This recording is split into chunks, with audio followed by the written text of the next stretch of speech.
Ladies and gentlemen, welcome to another riveting episode of the TMG show. We're here with Katherine Blanford again. Yeah. My home girl from down south. Now, we both was on the road doing witnessing different things. Big Kath did the big old Should rock. that be my next special? Big Kath? Big Kath? I really like that.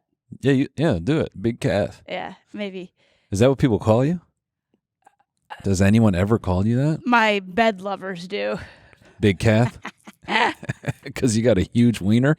You've been tucking it this whole time? Bring that Big Kath down here. Yeah. Yeah, Big Kath. That could be you. I love it. I'm going to get it tattooed on my left cheek. Big Kath did the big old red rock. Yeah. How was it, dude? What a moment. Dream come true. I opened for Bert Kreischer. Yeah. It was his 4th time doing Red Rocks. Yeah. But you buried him so hard he didn't even go on, so didn't even matter. I did go on. No, I went on second. It went Ian financed me, then Ricky Velez hopped on because he was doing Comedy Works in Denver that weekend, so he was in town before Bert went on. I have a problem with people keep saying I look like I'm on meth on stage. Yeah. I get so addicted to the energy. Yeah. You ever you're like, oh, I gotta do a show, and then you get on stage and if it's a fire audience, you're like, yeah, it's like you just got like an injection of cocaine into your body. Yeah. I was really pumped. I have a problem with I'm a bad luck for tech. In Portland, I did a Burt show. It was what do you call it? 76. Oh, the Sixers stadium? Sixers, yeah. Yeah. I go out first. During that show, it was Burt's Tops Off World Tour. And so before the show starts, they had a cam on the audience. And so they would find men that would lift their shirts up and it was man titties. Yeah. And so it was like the Tops Off World Tour webcam, whatever. Right. And so on the Jumbotron before the show started, they would just find men and show their huge man tits on the Jumbotron. Yeah. And so for that show in Portland, I came out first and I was joking about how there's, a stadium or a arena full of men with bigger tits than me. Yeah. And I was looking at the Jumbotron, kind of alluding to my tits and how they're just, it's all Target bra. Yeah. And I started getting booze. Have I told this story? No, you didn't tell me you got booze. I got booze, and I was like, why am I getting booze? And then my mic cut out. So the monitors cut out on stage, and I couldn't hear myself. And I couldn't, I couldn't operate it. There was no switch for me. It wasn't my fault. So eventually sound guys came on, fixed it. But we were probably out. I assumed I was out for 30 seconds. Right. I saved it. I did my set, whatever. And then I get off, and they were like, no, you were out for maybe 2 minutes. They were like, your monitors on stage were on, but the house speakers were out. Yeah. So when I came out on stage, they couldn't hear anything. All they saw was me look on the Jumbotron and gesturing to my tits. Right. And I was like, how small do your tits have to be that you get booze in Portland, of all places, when you're pointing to your tits? And nobody wants them. Nobody wants them. No gender, no nothing. Everyone is like, keep them. Whatever the fuck those are, keep them. Even Portland, that has vegan strip clubs. Mm-hmm. And this isn't good enough. So at Red Rocks, while I was on stage, the Jumbotron, I made a joke about talking about how I wouldn't want to survive the apocalypse. Yeah. And I would, if zombies were real, I'd put tahini on my asshole and walk into an intersection. That's great. So I was pointing to my asshole, turn around, and then the Jumbotron cuts off, but just in the midsection, right where I was pointing to my asshole. So it's just a little bit of my head and my feet, and then the midsection's off. Was that intentional? They censored you?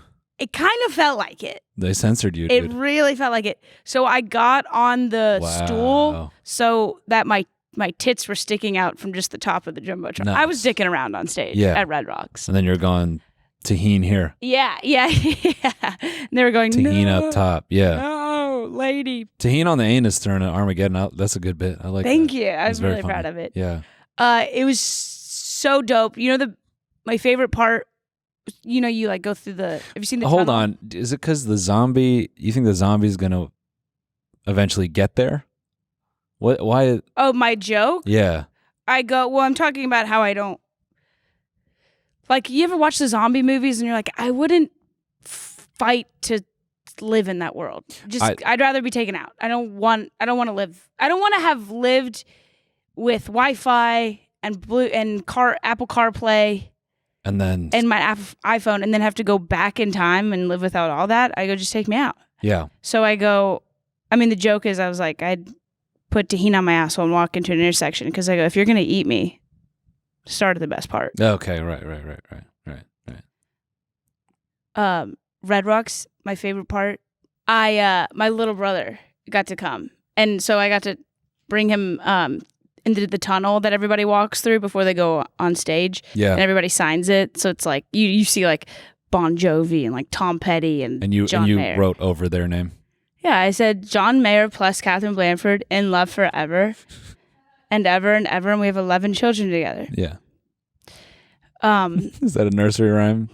Yeah, that I sing to John Mayer every night while he covers his ears and he goes, please let me go. Please let me go. John Mayer forever and ever, and we have 11 kids together. Yeah, dude, that's us signing the wall. I just found, I'm going to be honest with you, every piece of that tunnel was covered with signatures. Yeah. I did write over somebody's name that was so faded you couldn't even tell whose name it was anymore. Sure. Yeah. But the best part was, the whole thing was amazing, but like, with walls like that, you can write anything. You could have written Bon Jovi. I know. I was kind of like, I was, people respectful next to the big names.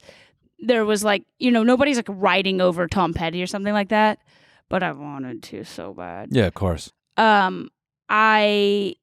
dopest part was having my little brother there. Yeah. And like, and he brought his new girlfriend. And making your sibling look cool because you're cool is the ultimate flex. Yeah.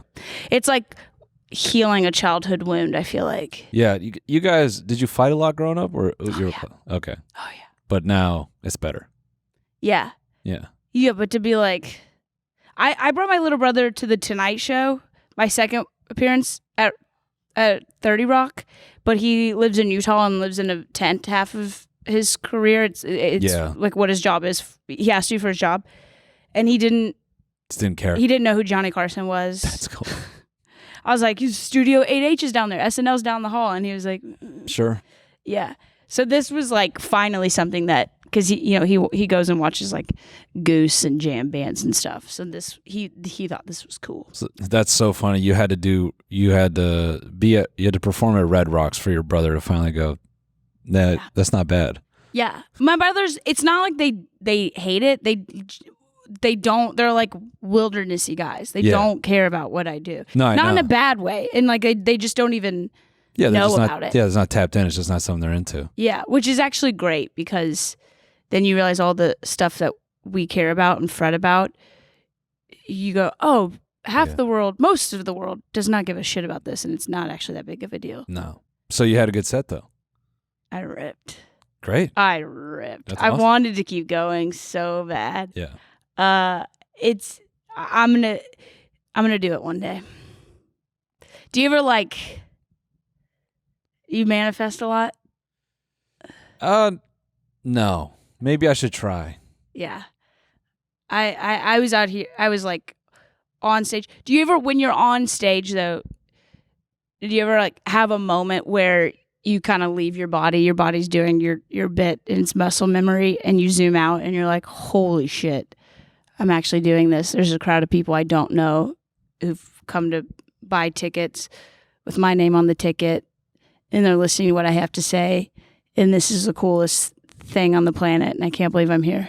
Yeah, I always think it's I think even the more I've done stand up, I have like a growing, appreciation for how bizarre it is. Mm-hmm. So yeah, I think more increasingly lately I get a really almost heebie-jeebie feeling. Mm-hmm. Maybe before I go on stage, where I go, man, this is like this bunch of people. like that want to hear me talk. But I'll say I feel very lucky at this point because even if I do a theater, I feel it's people that have watched me for a long time. So I don't feel that, because you know when you get up in front of a crowd that doesn't know you and you're kind of just thinking that whole like, all right, how do I? Yeah, it's most of my shows. Sorry, I'm not trying. I know. I'm not trying to be a.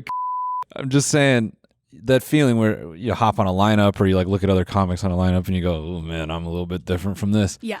And I say it to like people who come to my shows all the time where I go like, it's these days that they don't feel so much like shows and they kind of feel like kickbacks in a way.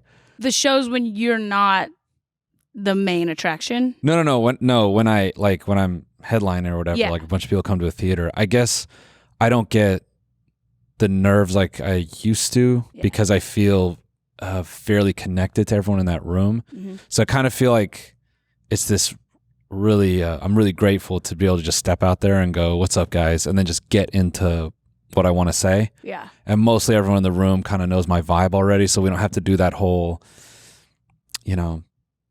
I'm this guy. Yeah. Whatever. And so just because they know me. So like, I but in that respect, I think it gives me more of that heebie-jeebie feeling because then I go, man, these people know me for a long time. This is crazy. They've been riding with you. Yeah. I mean, it really is an insane place to get to that point. Like, you ever seen people like quotes and they're like, the fact that you're live is insane. Mm-hmm. Like, the freaking sperm, how to get to the egg, mm-hmm. and then you had to da-da-da-da-da, and all mm-hmm. these other sperms didn't make it, blah, blah, blah, blah.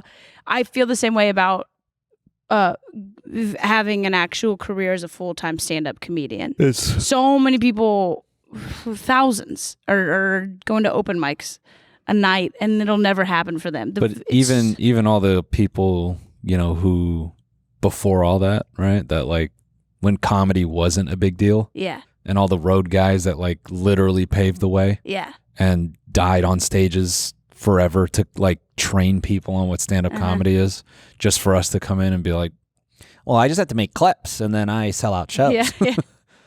And they're like, that's cool. I fucking suffered my entire life. Speaking of mics, there's a guy, I wish I remember this dude's name.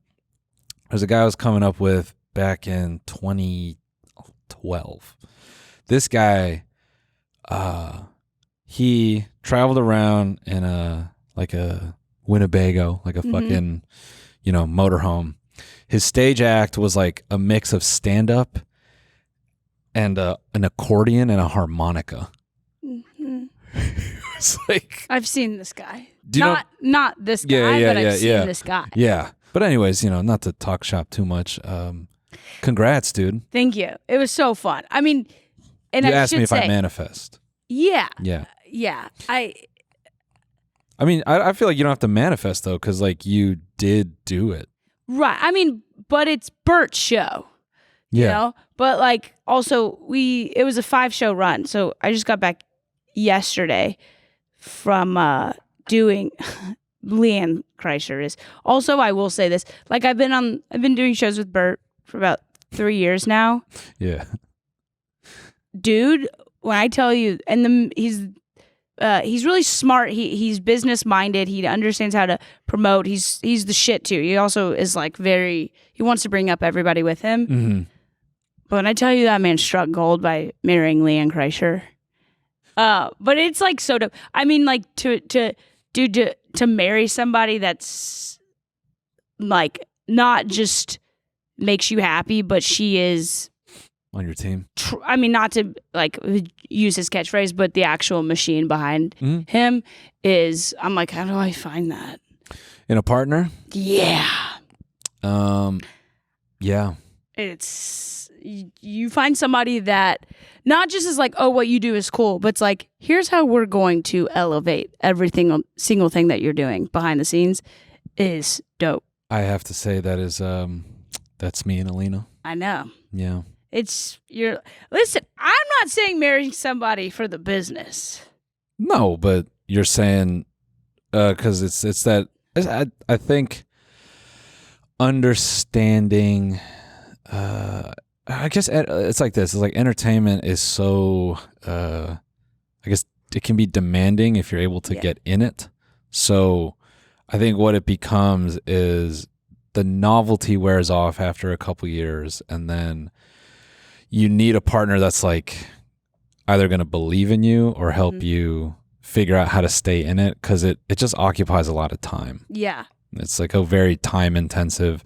It's such a nothing, not real job. Yes. Okay. So true. It's like, not a real job. Yeah. It's almost like, because I dated a guy in Atlanta for a long time, who thought it was like cool at first, but we started dating in the pandemic, and he very much was not entertainment. He was in accounting.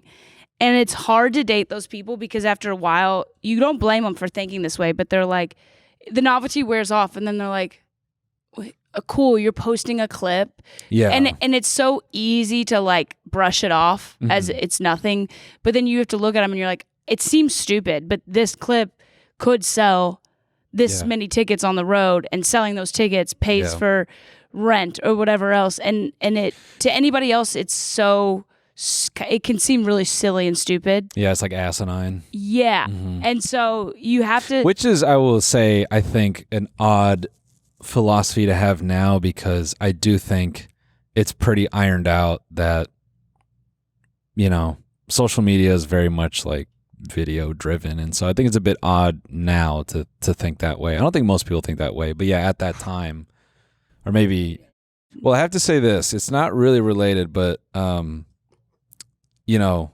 you and I had I think we both, I'm gonna say it's not on par with Red Rocks, but it was something that I felt I personally needed in my life. Yeah. You know, because I've been frequenting the lovely city of Philadelphia recently and South Jersey. Yeah. Getting well acquainted. Shout out to Philly, man. Philly shows me so much love, dude. I'm always honored every time I go there. I've been to Philly many times. I've seen people shout at each other. I've seen people go off, but I've not seen a proper Philly scrap. And this weekend, I got, dude, the fucking the fucking kid that sent this thing off commented like an hour ago on this video.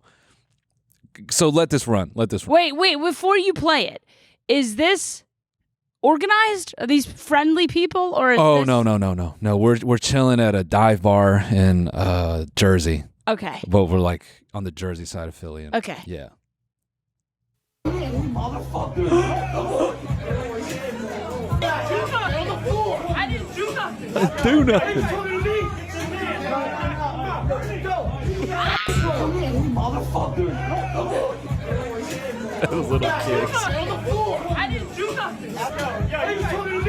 You talking to me? So this whole scene, dude, he is whipping that kid's head around like a baby doll. Yeah. So this whole scene has so many layers. It is unreal funny.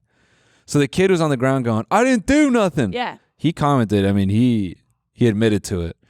But did he say I really did something? Yeah.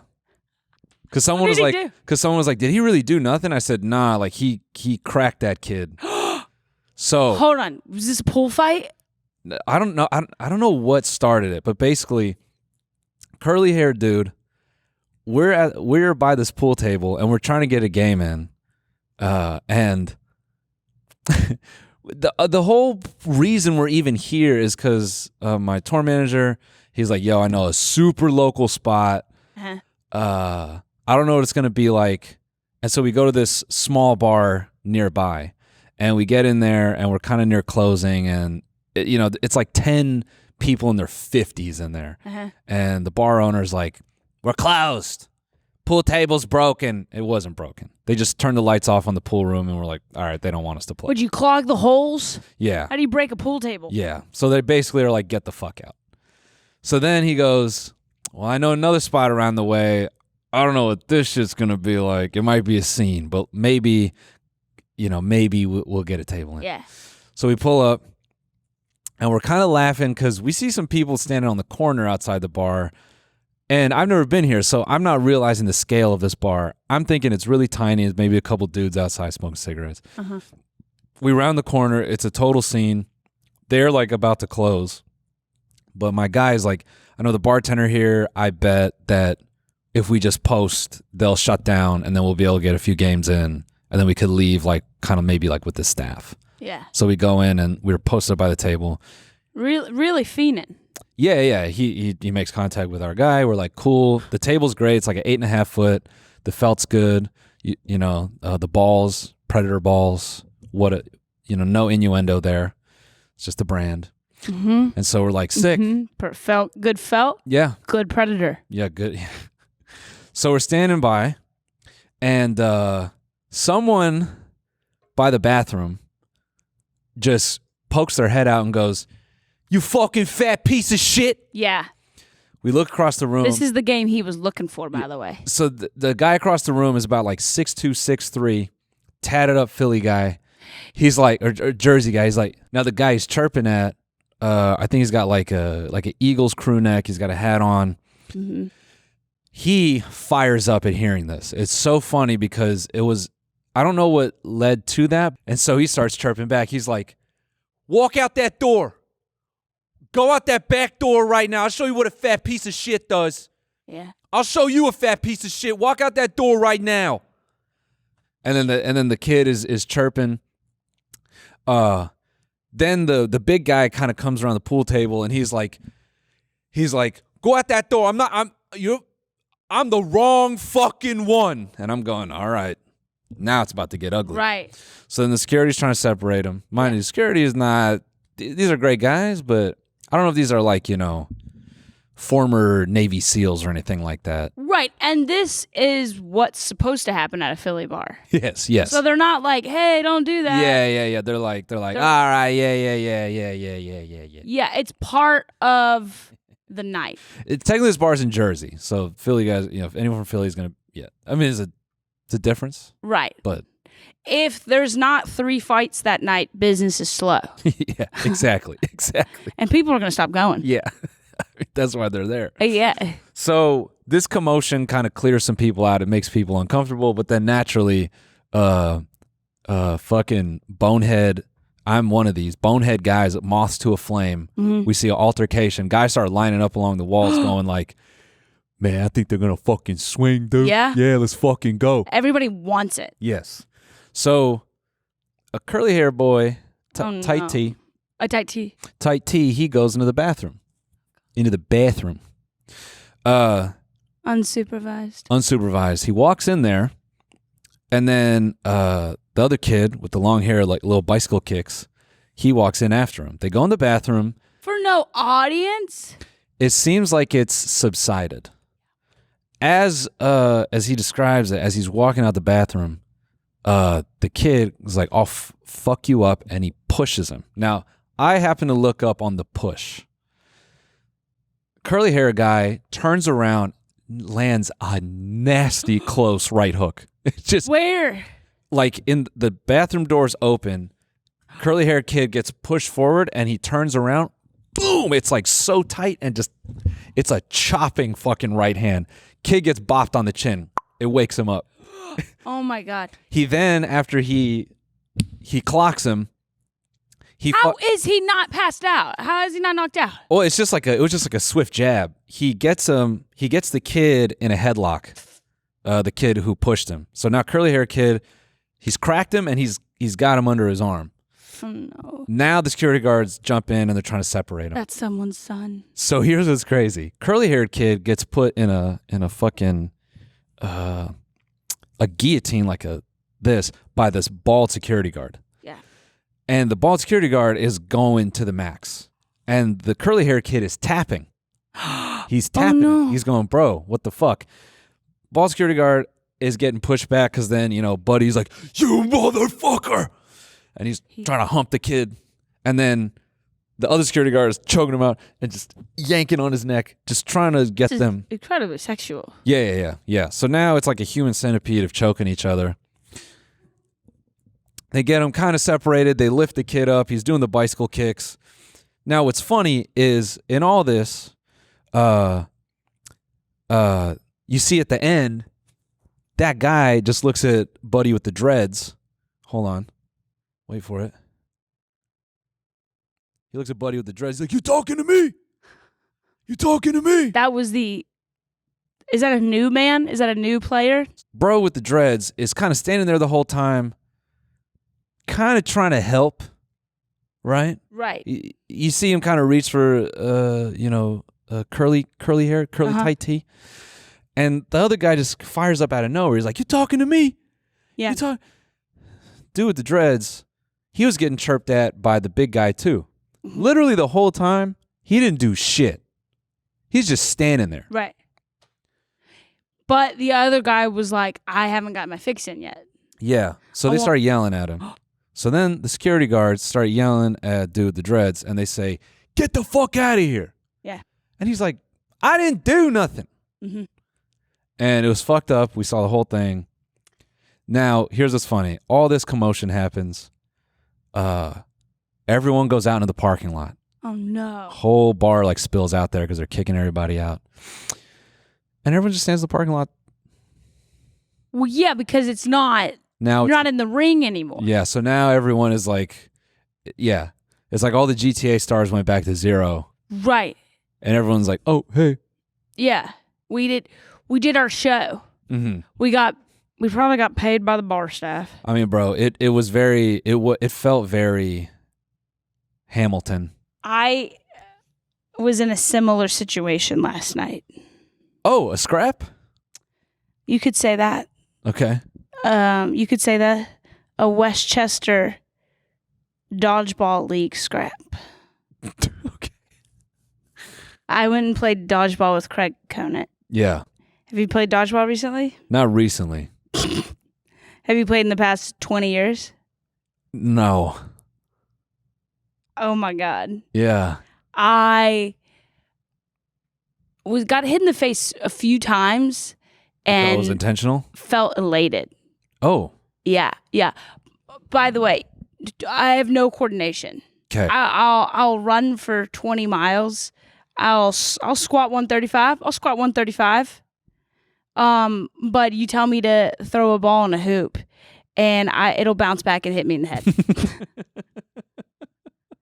Dude, dodgeball is so fun. It was my first time. So when the ball's coming at you, did you forget to move? Were you just more enamored with the ball traveling through space? Yeah. I go, I can't wait to feel this.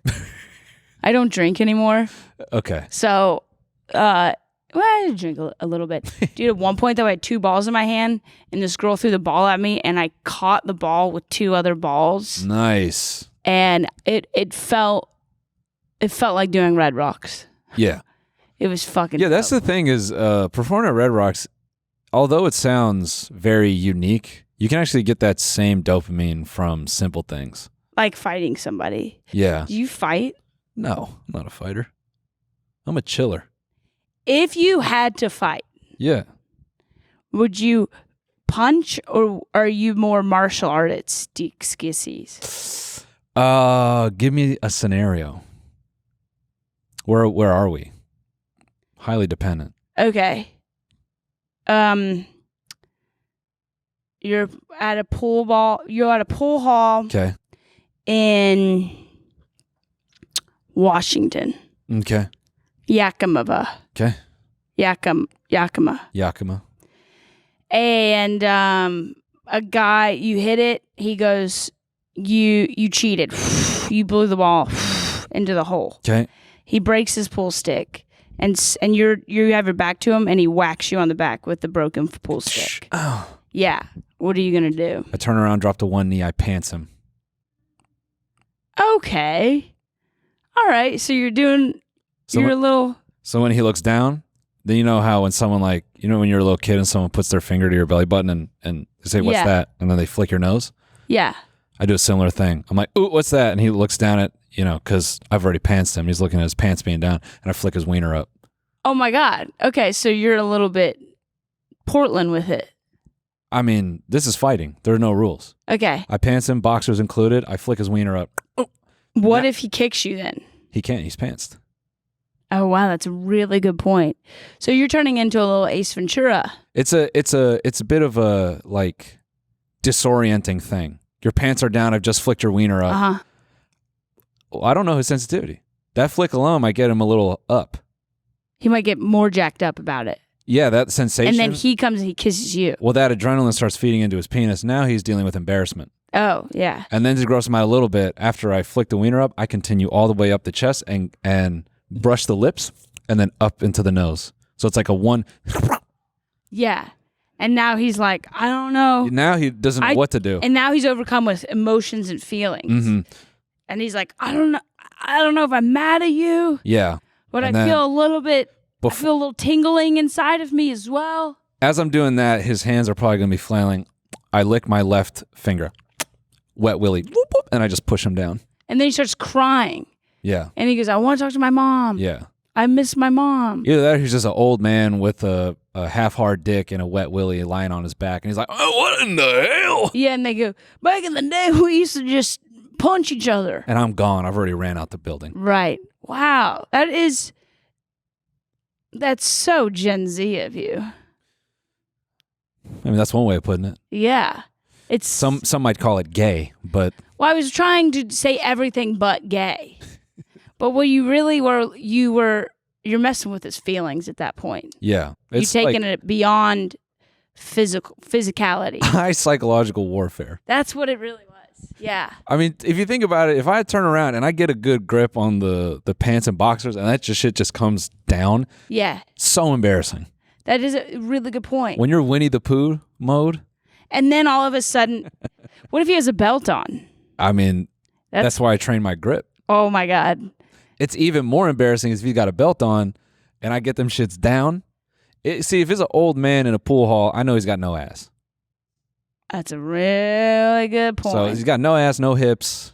If this is a guy, you know, his prime was the 70s. He's got bad back too. He's bending over all the time. Oh yeah. Real bad back. Even that action of just getting low on a knee. Yeah. He's gonna go, oh, what the hell? Right. And then all his buddies are looking. I got my dang dingus out. Yeah. Oh. And he's like, oh, and then is he smoking a cigar? Nah, not in a pool hall. Oh, you don't Maybe smoke cigarette. cigars? And then he just ashed a little bit on his dick. And he's embarrassed because he doesn't know why he kind of likes it a little bit. And he's hard in front of all his friends. If you're asking me legitimately, if someone is approaching me in a bar getting aggro, I personally... Would you have fought any of these kids? No. Okay. That's the thing is like, in fighting in a closed space like this, unless you get the first hit off, you're not really... You can hit each other, but it's going to be restrained. There's going to be a bunch of people. You're not like fighting in a ring where you're like... Okay. That's what I've always thought about these. It's really just the first two hits, and after that, you're pretty much snuggling. Yeah, you're like slapping around, you know. It's not hard after that. It's the first one too. Yeah. And then you're done. And they know that. Yeah. It's going to get broken up. So, you know, if you're saying in all this commotion, if you're asking me would I feel my masculinity challenged and feel the need to like get involved? Mm-hmm. Yeah, of course I'd get involved at this point because I can just pretend I was involved. Yell at someone, push them, throw a weak ass punch. Hey, break it up. Yeah. Hey, fuck yeah, I touched him up, dude. I'm walking on. Yeah. What was really funny was when they were chirping, my tour manager goes, "Nah, they're not going to do anything. They're just going to talk." And then they did get into it. Let me tell you, I kind of like it. Let me tell you something kind of hot, and I hate to admit it. It's one of these things you go, it's not good, but I like it. When a guy would fight for you. Let me say, it's not good, but, you know. Let me tell you where I'm never getting in a fight, under any circumstance. Wide open on a sidewalk. Because of the cars? Nope. Because of... Skull to pavement? Absolutely not. Dude, okay. All right. Yeah. Yep. So, I worked, before I started comedy, I was in Orlando, I was working at the arena, and... Sorry, that just made me think, that's probably why when they get in the parking lot, everyone tones it down a little bit. Yeah. They also are like, we just want to snuggle at the end of the day. So we want 3 security guards in a tight space. So they'll push us together and we'll go like this. Come on. 2 wide open. You got to really do it. Yeah. I working at the arena. Yeah, I was a manager for the security and the ushers at the Amway Center, the Orlando Magic's arena. Yeah. And there was a boxing match. And we were in Orlando, and it was 2 guys from 2 different countries. I don't remember the countries. So the boxing match where they have impassioned fans. Was that a word? Don't know. Yeah. So after the fight or whatever, we're trying to clear people out. You know, like that concrete floor. Yeah. On the, in the arena, and you just see these 2 guys just chirping at each other from way back when, and then one gets a running start and uppercuts the other guy. Oh no. By the way, I'm like a manager of security. I'm 22. I'm even whiter than I am now. And I see this man. Hey, cut the malarkey. Yeah, I'm like, guys, come on. Uppercuts this dude. He goes flying, and then his head lands on the concrete, and then you see a pool of blood. And I just was like, I quit. And I ran. I was like, call security, call an ambulance. And I ran away. And I honestly, I don't know if that man survived. That is terrifying. Yeah. So you have flight. That's so good. The image of head of security. Was that shit on your back of your T-shirt? Yeah. It said head of security. Yeah, and 2 large men got into a fight. One's head hit the ground. There was blood, and the white blonde girl in security ran away. So good. Yeah, I'm not. Yeah. I'm not. Yeah. What are you supposed to do? I'm not doing it. That is frightening, man. So gross. I can't do it.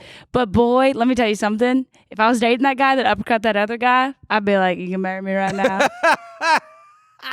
I'm sorry. You fought for me. Did you just kill somebody? Ooh, I love you. I would visit him in jail. And now I'd do my. Now I see. I'd let him do a little hanky panky during visiting time. I see why the jailbirds happen. Oh my God. You killed someone for me? Oh God, that is. And I go, he's a red flag daddy. He's a red flag daddy, but that man called me a nugget. How many jailbirds exist just because of a disagreement at a bar, and then those 2 guys go outside, and he goes, you'll never call my wife a nugget again. Yeah. And then he goes to jail, and then they get pregnant during visiting hours. And that's what she tells her young little boy, how her mommy and daddy met. Your daddy is in he's in the penitentiary because he was protecting me. And then we made our own little nugget. This week on The Bonus. Whoa, dude. Are you okay? You can no longer be an anonymous. Anonymous, yeah. Fourscare. That's when we all turn around and we're naked. I play in the league. Is that ketchup? Watch the full episode by signing up for a membership at tmgstudios.tv.